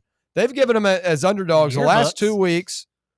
The books have given them underdogs the last 2 weeks. I thought Bachmeier played much better on Saturday, but Iowa State is a 5-3 team in the Big 12, and that was a game until BYU's defense made a couple of plays. But I don't see BYU beating Texas Tech. I don't see BYU. I think BYU rounds up with two losses in these next 4 weeks. Book it. I think it's BYU. Georgia Tech right there. I should have said Georgia Tech because Georgia Tech at least BYU has beaten some teams. They can't help who they play. Georgia Tech hadn't done a damn thing. But it was going to be too predictable. It's going to be too predictable if I said Georgia Tech this week, so I go BYU once again. Honestly, it could be Georgia Tech because I have BYU ranked above GT. So you have a 1A and 1B? Yeah. Most overrated team, Brett. It's hard not to say us, honestly. Just looking at these top teams, I mean, you got to honestly have a conversation with us when your schedule is what it is. Yeah, I'm going to say us right now until we beat somebody. Okay. I got us. Garrett. I think it's Oregon, to be honest. Outside of the Oklahoma State game where they blew them out, they just haven't been like that impressive to me. I mean, they only scored 21 points on Wisconsin last week. They lost to Indiana at home.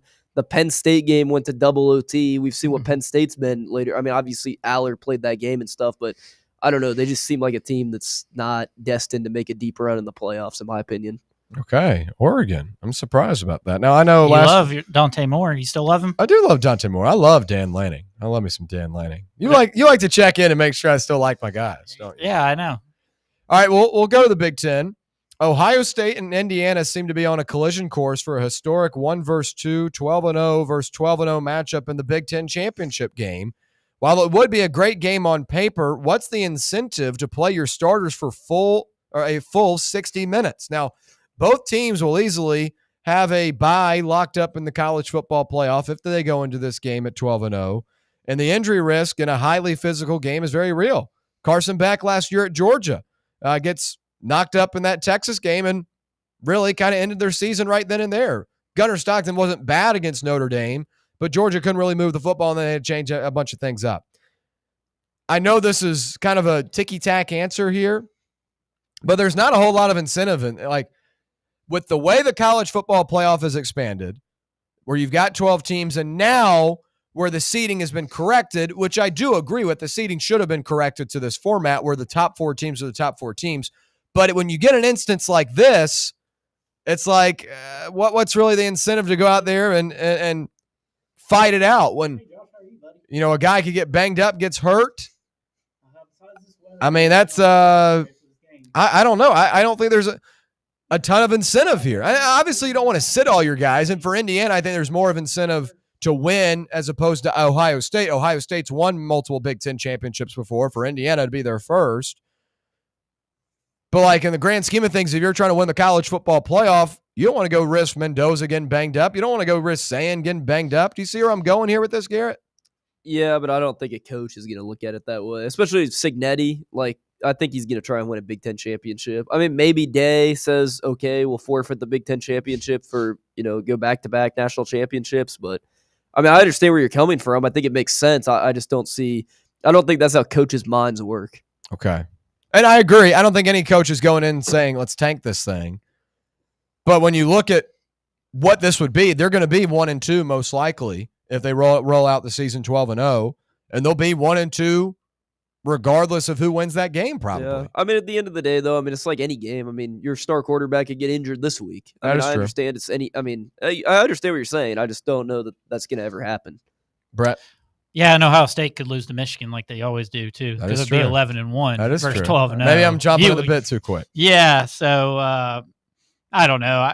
You'd like to see him, go full on. Although I don't know if Indiana's got anything for Ohio State. So, yeah, I mean, I think they would play the full 60. Okay. All right, question 4. I know we're up against the break. We'll try to do this one quickly. It kind of hints at what Brett was talking about earlier. Do 6-2 SEC teams like Tennessee and Missouri deserve to be ranked as highly as they are compared to unranked Iowa and Washington from the Big Ten? Now, Iowa, I don't know if you guys saw on Saturday, Iowa put on a thumping of Minnesota. Iowa had 31 points in the first half. Wow, when's that happen? Huh? When does that ever happen? It doesn't. That's what I'm saying. And Iowa's a good football team. Washington, I think, is a good football team, too. They beat Illinois. I am surprised that Washington's not ranked. I know I didn't have them ranked myself this week. I think Iowa's right there on the cusp, too. But I feel like a lot of people over the last couple of weeks are really starting to get the case of the SEC bias fever, where, like, everyone gets riled up. They're like, College game day goes to another SEC school, SEC this, SEC that. But then at the end of the day, you're playing tougher competition. I think these rosters are better. And it also matters where you were to begin the season. And is that fair? Maybe not. And maybe that changes next week with the college football playoff rankings reveal. But Tennessee and Missouri, with both of them have lost to Alabama, and the other has lost to a top 10 team in the country. I think there's still a top 15, 20 teams. So I feel like that's the reason why these teams are ranked. Brett, I know you said Tennessee you believe is underrated, but overrated, excuse me. No, overrated. yeah, you're fine. But in terms of this question, do you have any logic behind why Tennessee and Missouri would be ranked instead of like Iowa or Washington? I'm not gonna lie, I can't say I've been following too much Iowa football, so you'd be better than I on this one. Washington, I know, I kind of kept an eye on them until they got kind of beat by Ohio State, kind of handily at home. But it's just purely bias on the committee or on the voters, to have. I don't know. Yeah, I think it's unfair, especially considering what we haven't done or lacking, on our schedule. Yeah, stuff like that. So, Garrett, what about you? I see the argument for Iowa. I mean, their 2 losses are a 5-point loss to Indiana, who's the number 2 team in the country, and a 3-point loss to Iowa State. Washington with no showed against Michigan and Ohio State, so I kind of understand that. But I think Iowa has an argument to be a top 15, 20 team in the country with their resume. Yeah.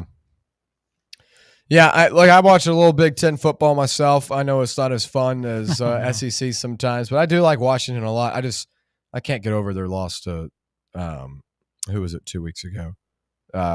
Where is Washington? One loss team right now? No, they're a 2 loss. They lost to Ohio State, and Michigan. Michigan, that's what it was. Yeah, that was what really upset me, because I thought Washington might have gone in there and upset them, but they had a couple of crucial turnovers in that one. All right, when we come back, we'll finish these contending questions. Also, head to the phone. Stay right here. It's the Playbook presented by VIP Play on Fan Run Radio. For the fans, by the fans. This is Fan Run Radio, Knoxville. For over 3 years, Crumble Cookies has served the Knoxville area. From Clinton Highway to Parkside Drive, even our friends out in Maryville have reached you, our fans, with the best cookies in the game. This fall, Crumble is gearing up for yet another fantastic season. Whether you're tailgating or looking for a pick-me-up after getting the kids from school, Crumble has you covered. Download the Crumble app to check out this week's rewards and features. And stop on by. Tell them Fan Run sent you, but don't miss the cookies. Vol fans, reimagine your home at Broadway Carpets and Flooring for any remodeling or building needs. With a variety of carpets, rugs, hardwood, vinyl, and stone, Broadway has all the flooring and installation options you're looking for, including pet-resistant products like Pet Perfect Carpet from Shaw Floors. Visit their showroom in downtown Knoxville or the location in West Knoxville located on Kingston Pike near Pellissippi Parkway today.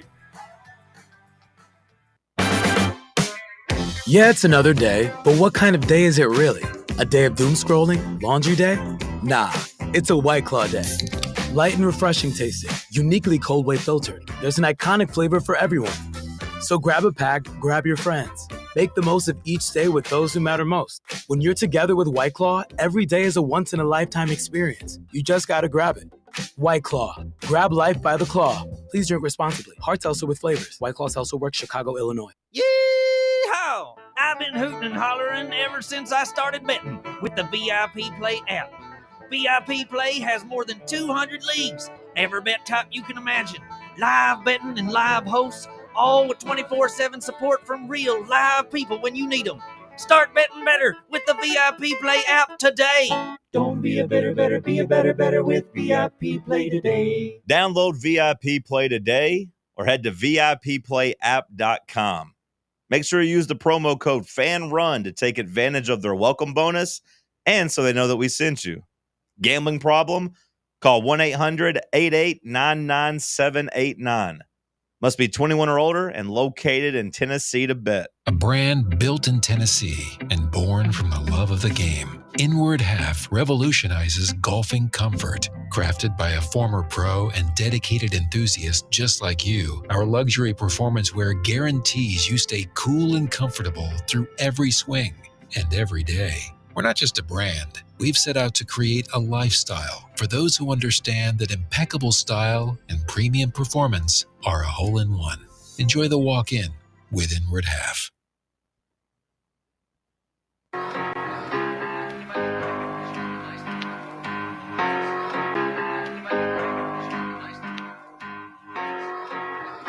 All right, back here on the Playbook presented by VIP Play. We got a couple of questions to knock out before we head to the phones.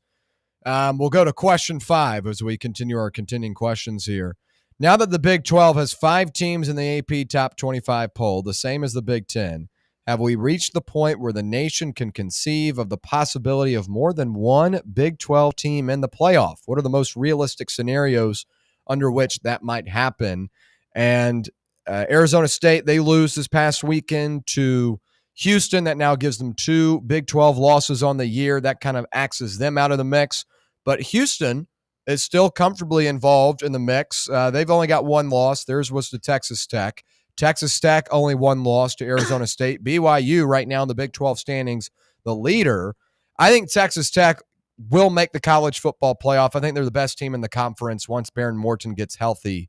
I think it all comes down to if Texas Tech wins the Big 12 championship, BYU is able to have 1 loss and still play in that game, with that 1 loss being to Texas Tech. I feel like that's the only way they get in. If BYU's only 2 losses are to Texas Tech or vice versa, Texas Tech loses to BYU but still makes the Big 12 championship. I feel like that's the only way.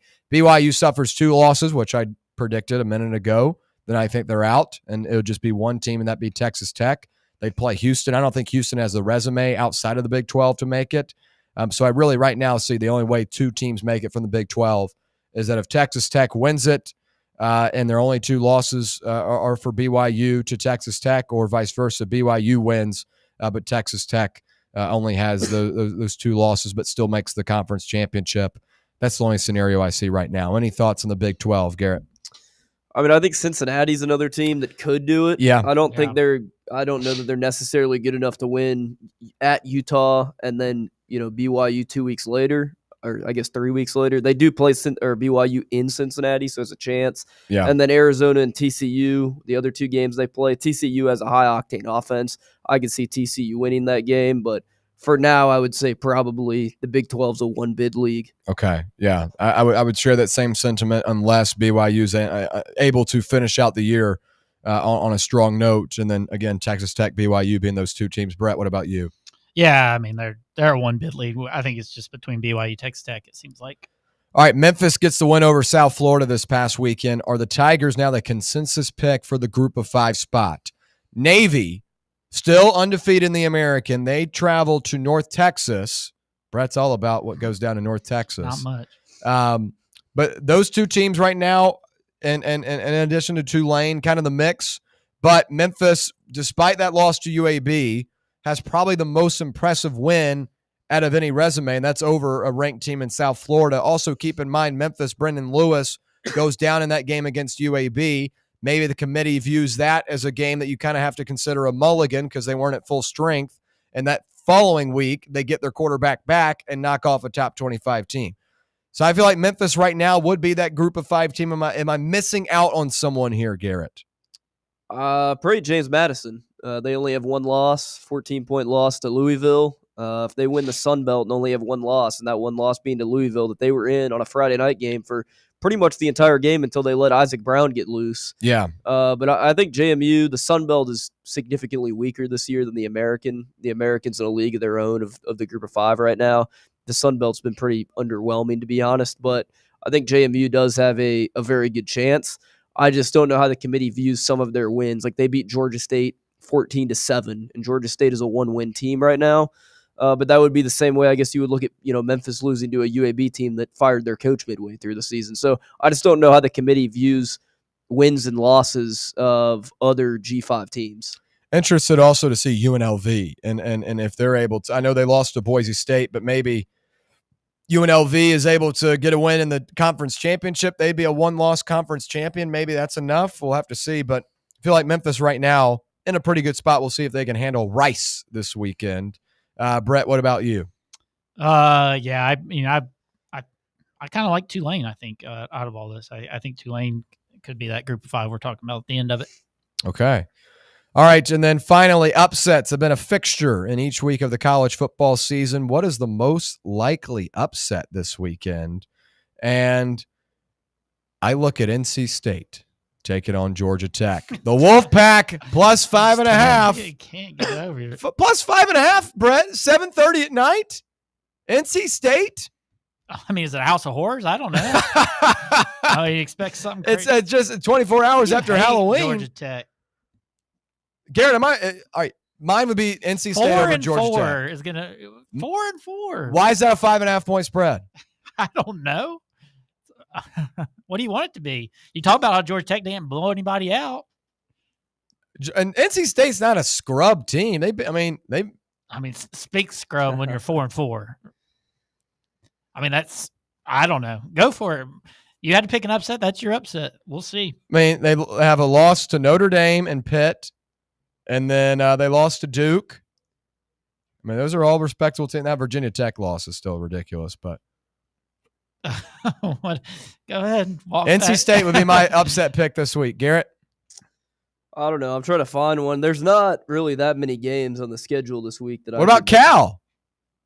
Cal at home against Virginia. Yeah, I don't know. I legitimately think Virginia's honestly a pretty good team. I think they're getting a lot of hate saying they're fraudulent and stuff.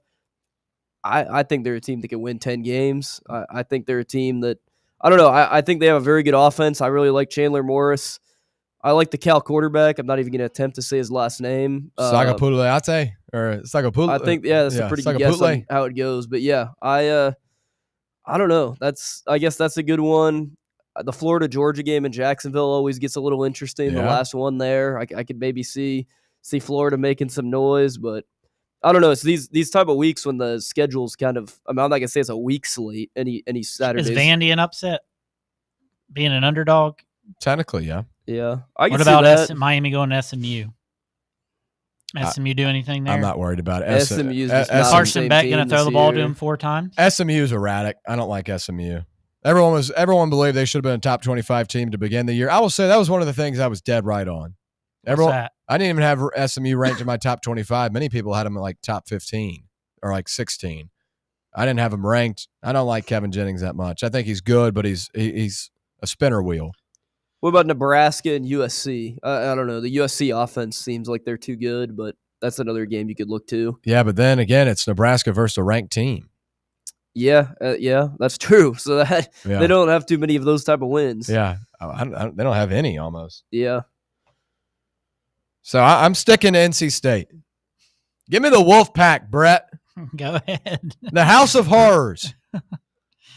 Oh my goodness. You and these picks, man, I swear. Well, I'm picking an upset. I'm not I honestly, you might just rev me up enough to where I've got to go place USD on it this week. I'll put it on my card. What if this is the week Penn State shows up and they play Ohio State? They've been waiting for it all year, and this is the week they come into Columbus and they somehow do it.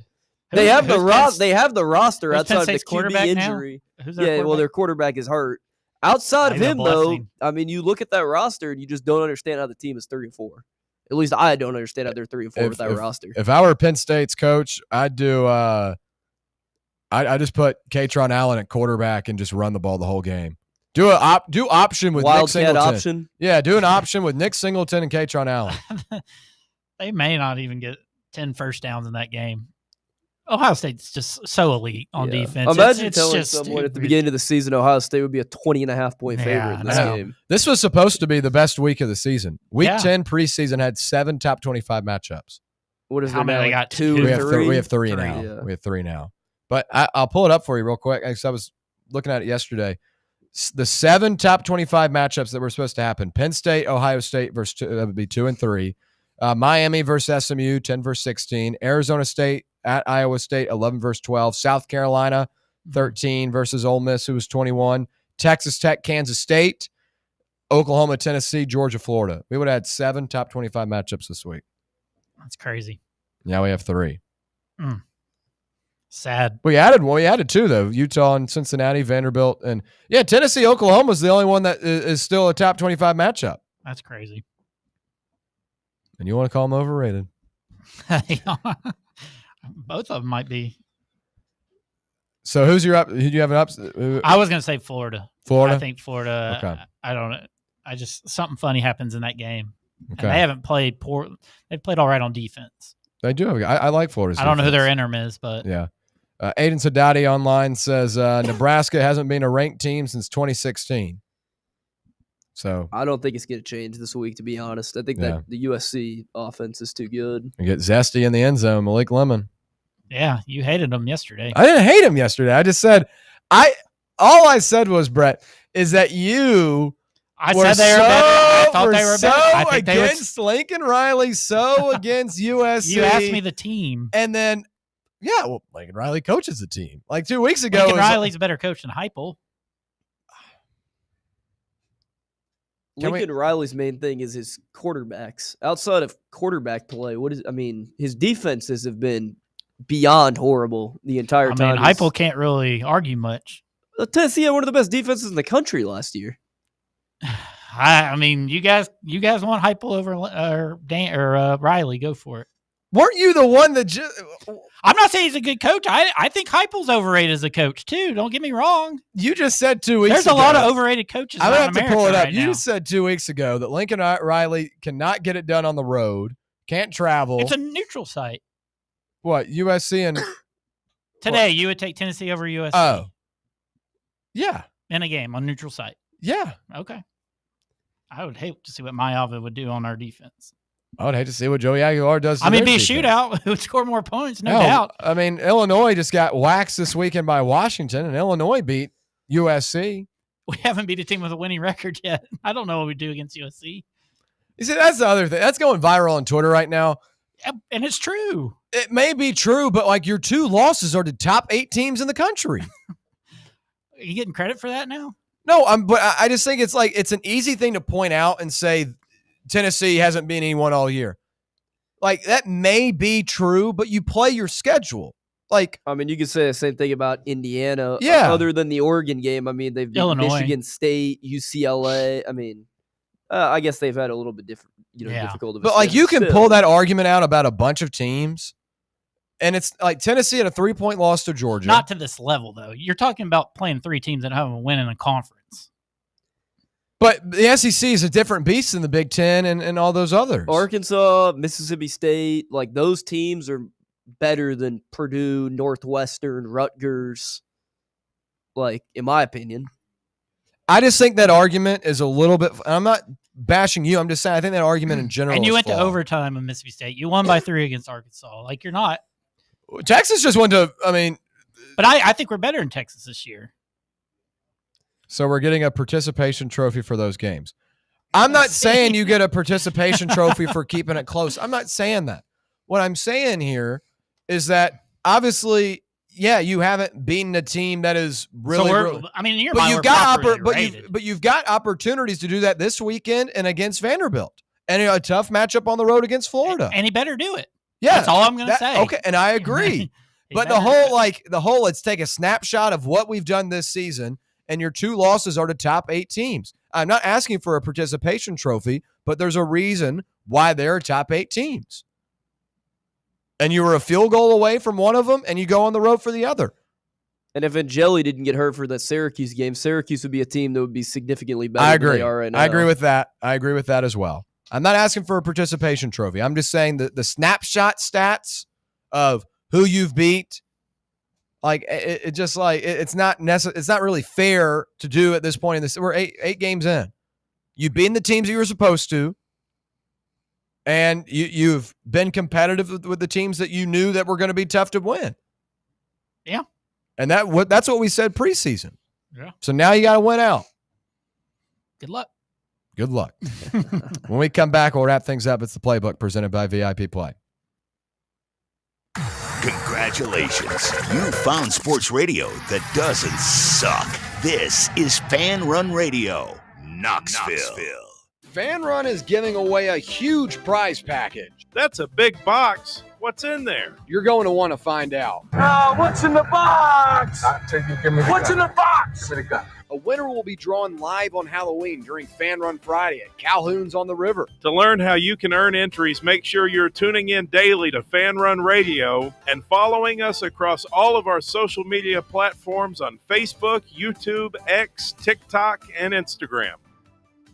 At Knoxville Insurance Group, they understand the challenges many consumers face when searching for insurance coverage. That's why whether it's for you, your family, or your business, they create a coverage plan specifically for your unique needs. Knoxville Insurance Group is an independent firm, which means they aren't beholden to just one insurance company. They search multiple companies acting as your negotiator to find you the best possible policy and price. Start a quote in minutes at KnoxvilleInsuranceGroup.com or call them today at 865-694-9788. Hey, football fans, this is Stats. And this is the Sheik. And together we are the Cover Boys, and we cover college football like no one else. Each week, we preview all the big games in college football, and we may not tell you who's going to win, but we'll tell you who's going to cover.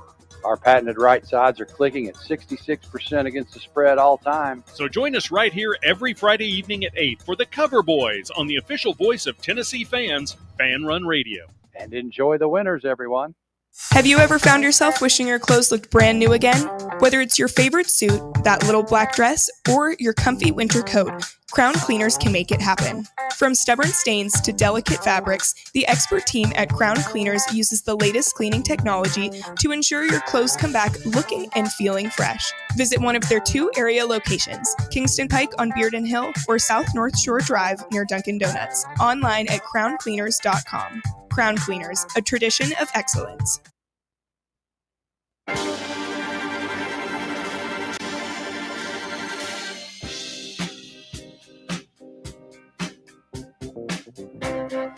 All right, wrapping up things on a very, maybe not heated hour 2, but a very spirited hour 2. Yes, it was. Coming up here in about 5 minutes, it's The Drive. Russell Smith, Bob Baskerville, the Bear, Walker Smith, no relation. Coming up here on Fan Run Radio to round out your Wednesday. Once again, folks, join us on Friday, live at Calhoun's on the River. Allie Campbell, myself, and Brett Hunlander joining you there on site. This is my first live. I guess this is my first live radio show for Fox Sports Knoxville. So I'm excited about it. I've done a couple, but not with like people. A crowd, yeah. Are you gonna get rattled by the crowd? I don't think so. I play well on the road, unlike there you go. Other people I know. Well, good. Who's that? I don't know. Maybe the guy in Neyland. Oh, gosh. Taking a shot at Josh Heupel. I didn't say that. Okay. Freaky Fox does not like my comments here. Quote, Uh-oh. But we played Alabama and Georgia. Okay. And did you win those games? Well, no, but we played in that game. Participation trophy. Freaky Fox give me a tough time. Freaky Fox, what I'm saying here, I'm not asking for a participation trophy. Obviously, you lost those games. I don't do moral victories. I'm trying to help Freaky Fox out. I know you are. So I'm getting double teamed here. Obviously, you lost those games. And if you take the current snapshot of the season right now, yes, it does not look as glorious. But you do have opportunities. Folks, You play a full schedule to play a full schedule. There are some teams that have played tougher teams at this point in the season than Tennessee has.